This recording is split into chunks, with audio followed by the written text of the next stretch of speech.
Hello and welcome back to your own channel Indian Defense Analysis, where we bring to you all the latest development happening in the defense sector. Farkhor Air Base is one of the two air bases in Tajikistan that India is operating as a military air base. It is located near the town of Farkhor in Tajikistan, 130 kilometers southeast of the capital Dushanbe.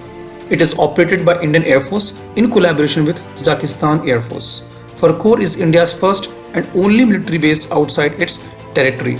Following Pakistan's ban on India overflights, India started operating Farkhor base in May 2002 with Russian acceptance to support Indian relief and reconstruction efforts in Afghanistan. This airbase will help India to watch over North Afghanistan in the aftermath of NATO withdrawal. It can also provide coverage for Indian fighter aircraft over northern Pakistan and western China areas that lack robust air defense networks. Now, Pakistan is trying to improve its ties with Tajikistan, aiming to Farkhor airbase and also reviving its sinking economy while selling the arms to Tajikistan. Pakistan announced on Wednesday to sell arms to Tajikistan during the Tajikis president visit to Islamabad. Addressing a joint press conference at Pak Prime Minister's office with the Tajik president after their one-on-one meeting, Imran Khan stated, "It is very important to improve our defense ties." Imran Khan has left no stones unturned in the warm welcome of the Tajik president. The president convoy was escorted by Pakistani Air Force JF-17 fighter jet on the special instruction from PM Imran Khan. Today's video is going to be in 4 parts. The first part, we will try to understand the importance of Farkhor Air Base for India. In second part, we will look into Pakistan and Tajikistan deal. In third part, we will see why Tajikistan needs Pakistani weapons. And in the fourth part, we will discuss how Pakistan is eyeing India's only foreign airbase. Currently, in Farkhor airbase, there are unconfirmed reports of Indian Air Force stationing a squadron of MiG-29 fighter bombers and Mi-17 helicopters. The MiG-29 has a ferry range of 1500 kilometers without external fuel tanks and 2100 kilometers with external fuel tanks. The distance between Farkhor and Islamabad is definitely less than 900 kilometers as seen from the image. That means Islamabad is well within the striking range without the fear of heavy air defenses, SAM sites and counter attacks because of the following reasons. First, Pakistan does not consider Afghanistan Air Force as a threat, therefore all the air defenses and SAM sites are positioned toward the Indian border. Most of the Pakistani air bases are towards the Punjab, LOC and Rajasthan border to counter major Indian Air Force bases such as Pathankot, Jammu, Srinagar, etc. Now in this case, Pakistan is totally unprepared for any attack from Afghanistan side of the border, and it is totally impractical to shift the tons and tons of air defenses already positioned towards India. In the response to China-Pakistan Economic Corridor, which links Gwadar port to China through Karakoram Highway and can facilitate rapid deployment of Chinese troops in Pakistani territory, India needed a counterfoil. Indian government is trying to develop Chabahar-Dilram route to connect directly with the Central Asian country. In case of war with Pakistan, Indian Navy can block Gwadar and Karachi ports. Indian Air Force can launch sneak attacks from across Afghanistan-Pakistan borders. Indian Army can move heavy tank divisions from Chabahar port into Balochistan.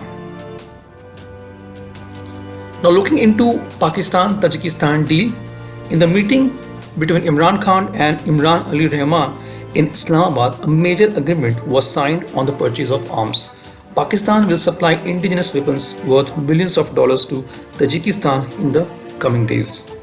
This will also increase the strength of Tajikistan's army. According to Pakistani media, most of the arms which are involved in this deal are small arms. But the question is, why does Tajikistan need weapons? Tajikistan has dispute over border with its neighbor Kyrgyzstan. A month ago, the situation of war between two countries had arisen. More than 50 people also died during the clash. The whole of Central Asia is also facing water scarcity. This is the reason why there are frequent disputes between the countries located in this region. And this is the reason why Tajikistan is in the need of weapons. Actually, due to the situation, both the countries are trying to take advantage of each other's helplessness. The economy of Pakistan is going through a crisis these days. Imran Khan feels that he can get the country out of economic crisis by selling war weapons made in his country. On the other hand, Tajikistan is also not rich enough to buy state-of-art weapons from countries like America, Russia or France. For taking arms from these countries, Tajikistan will also have to pay money immediately, whereas with Pakistan there is no such problem. Tajikistan has no boundary with Pakistan. The two countries are separated by Afghanistan's narrow Wakhan corridor, but the prospect of an Indian airbase in its rear had raised alarm in Pakistan. Pakistan wants to make Tajikistan its special friend at all cost. The only reason for this is Farkhor Air Base in Tajikistan. This airbase is operated by Indian Air Force from 1996. Actually, at that time, the Indian intelligence agency RAW used this airbase to assist Northern Alliance of Afghanistan. India also started a small hospital there known as Maitri Hospital. Afghan North Alliance soldiers injured in the fighting with Taliban were treated here. Although there is currently no general information available about the status of this airbase. In 2012, Pakistan offered to reactivate two other disused air bases and offered field training for Tajikistan Air Force. In recent years, Pakistan has also worked hard to dissuade Tajikistan from the airbase lease. This was today's update. Please let us know what is your views about these in comment section. Feel free to post your comments and suggestions about any topic related to defense sector on which you want to hear from us. With this, I would like to say goodbye and Jai Hind friends. Please like and subscribe our video if you have not done already. We will be soon back with more interesting and amazing development happening in defense sector.